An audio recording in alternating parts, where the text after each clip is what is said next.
Hello and good day, good evening, good everything.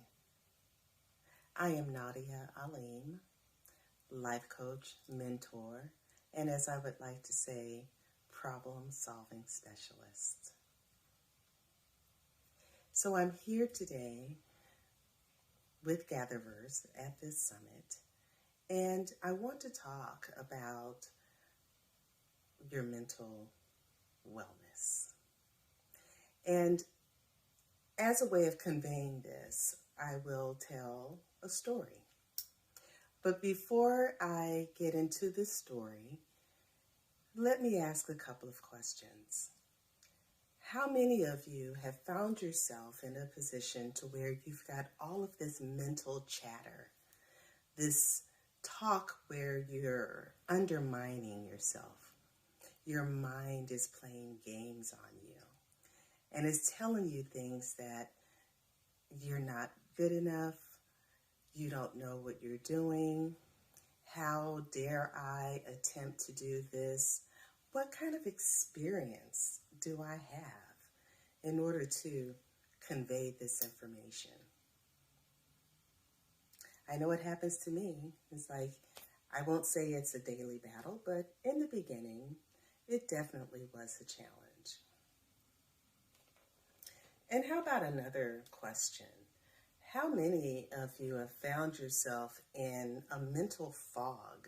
In addition to having all of this chatter in your mind, you also have a fog on top of that where you are in this dream state, or possibly what I would like to call, for my own personal experience that I'm going to convey in a minute, nightmare, where you're just watching yourself going through the motions and you're observing yourself. It kind of gives new meaning to being beside yourself. And you're watching and observing and you just want to know, what in the world is going on? What are you doing? I've been there. It's like, if you've been there, you can comment there in the chat box. But I think we've all been there. And how about this one? Let's go for a trifecta. How many of you had that moment in your life where you just wake up? It's like you wake up and you look around and you say, where have I been? What's been going on? And what's been happening in my life? It happened to me. And so as I start to talk about this story, it was rather devastating what sent me along my path and my journey of wellness and getting back in the saddle, so to speak. So my story begins with the passing of my mother. And it was a shock. It was unexpected. She had just come home from the Gambia. She was there for about 5 weeks. And when she returned home, she was very weak. And so when I found out she was in the hospital, I called her, and because my family does not live in California, they're in Texas. And I called and I talked to her, and we had a wonderful conversation. She was telling me a few of the stories, things that she encountered while she was in the Gambia. And I said to her, I said, I'm going to be home in about a month or two.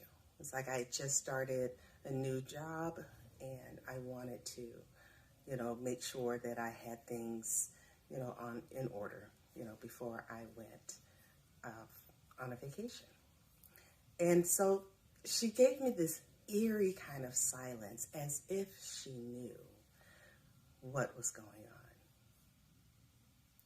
So fast forward a couple of hours and a few phone calls later, and unfortunately, she did not make it. And I remember everything after that was in slow motion. And I was kind of underwater, kind of had that feeling. And I remember my father saying to me, "You've got to be strong. I need you to do certain things." So he gave me my directives. I took my assignment and I proceeded to do my duty as a daughter. More specifically, as a daughter to a Muslim woman. So, in Dallas, going through the whole process, it was very humbling, to be a part of preparing your mother for burial. And through that whole time, I kept saying to myself, honor your mother, keep it together, do the task that needs to be done, and make sure that she is properly sent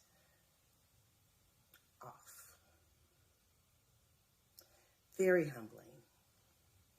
And so that part of my journey begins the fog, the nightmare, the going through the motions. And I thought I was doing pretty well. I thought I was doing a pretty good job. I mean, the only time that I would allow myself to cry was if I was in the car or by myself in my house. But other than that, I presented myself to the outside world. I managed my job. I managed my home. I was raising my daughters. And then one day, it took 7 years. I woke up.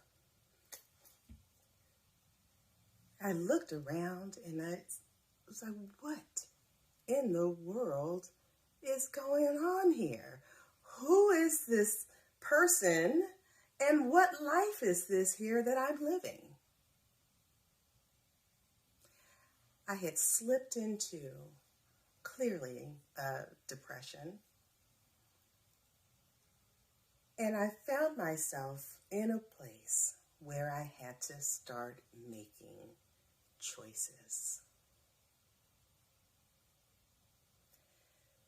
Now, I want to say at this point that if you are suffering from any type of mental illness, depression, anxiety, any type of psychosis, anything of that nature, please seek professional assistance. Your mental health and well-being is really so important. And there are some things that changing habits and self-care is not enough. And so please, I'm going to say that here. Get the assistance that you need. Now, in my particular case, I sought out a way of developing my tribe because I remember there were days when I was just observing my life in this nightmare dream state and just kind of thinking to myself, where's my tribe? Where are they? So that was one of the first things I started to do. I started to reach out to people and gathering positive people around me. Now, for my own personal development, I began to practice, and I do mean practice, meditation, prayer, positive self-talk. I sought out a mentor, and that was one of the things that absolutely made the difference. Because my mentor was able to see things that I was not. He gave me a perspective, and he continues to. It's like I highly recommend anyone that is embarking upon a business or just, want to have a better perspective on your own life to, seek out a life coach. It's really very helpful, for giving you out that motivation, for someone seeing, your efforts and pointing them out to you and celebrating. And that's something that's so important along your path of personal development, is celebrating your victories, celebrating the little wins. When you are in a depressive state, sometimes just rolling out of the bed and putting on some clothes is a win. It seems small, but celebrate that. Those little victories that we just kind of like put to the wayside because we're waiting for that big thing to celebrate. We're waiting for the destination. It's like, but the celebration is the journey. So every part of being in that journey, small wins, medium-sized wins, large wins, they all deserve a celebration. We've got to get that brain saying, hey, I like the way that feels. Let's do some more of that. It's really important.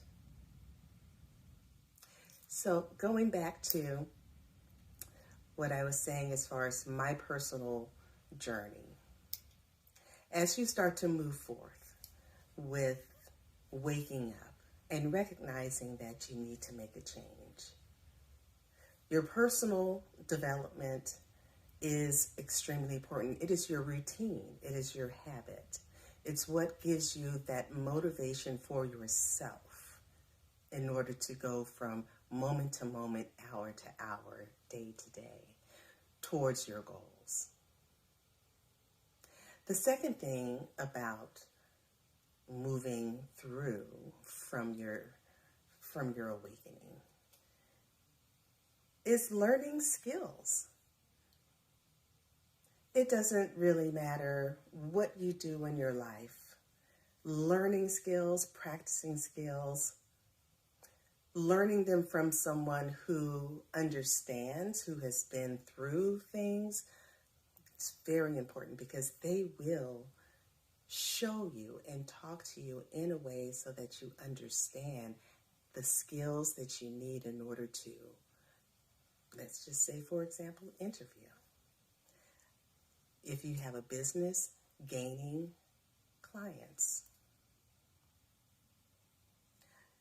All of this folds into your personal development and your practice. So your practice will then become, your choice. For me, it was meditation, taking walks, listening to the birds, connecting and grounding myself in nature and having an appreciation for it. So as I wrap up my little story here, it's like I want to make sure that everyone understands that we, in this lifetime, we have choices. And taking care of yourself, your mental state, your health and well-being is a choiceless choice, because each and every day that you choose you, you're winning. It's a choiceless choice to choose you.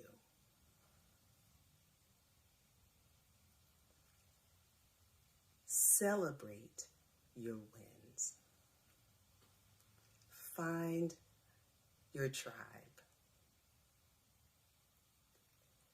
And you will see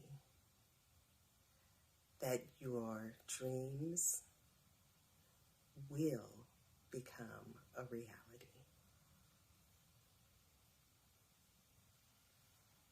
Thank you so much for having me be a part of this summit through GatherVerse. It's been an absolute pleasure. Now you all have a wonderful, wonderful day.